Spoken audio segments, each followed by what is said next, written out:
So today we will see how to generate combinations of a given set of n integers for r integers. So let's start it.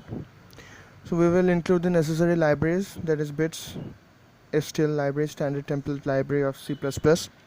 Then what we will do is we will make two functions for combination generator and for starting the combination, and in starting the combination we will make a data element r for array which stores the number of combinations, and we will call the combination generator combigen, and the combigen will take the parameters array, n, r, position, data and I. So the n will be the total number of elements present, r will be the number of elements that is need to be constructed, position will be the position of the data element, and I is the iterator. So if position equal to r, then what we will do is the combination has been generated for that instance. So we will display the position, we will display the combinations, and if it is greater than n, if I is greater than n, then we have to generate the combination. So for generating the combination, we have to call the combination generator two times.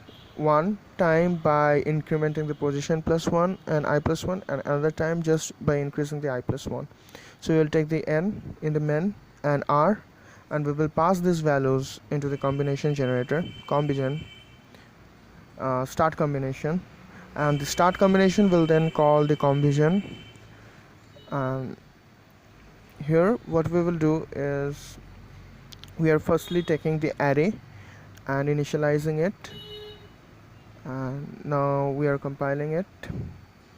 So after that we will compile using G++ GCC, then it will generate the combinations.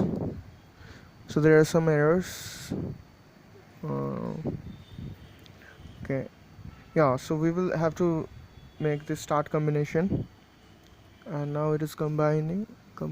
So for 5 it is and 3 it is giving these combinations, and for 10 and 4 it is giving this combination, and for 10 and 5 this is giving this much combination. So this is all. Thanks for watching, and I will be uploading more competitive videos, so stay tuned.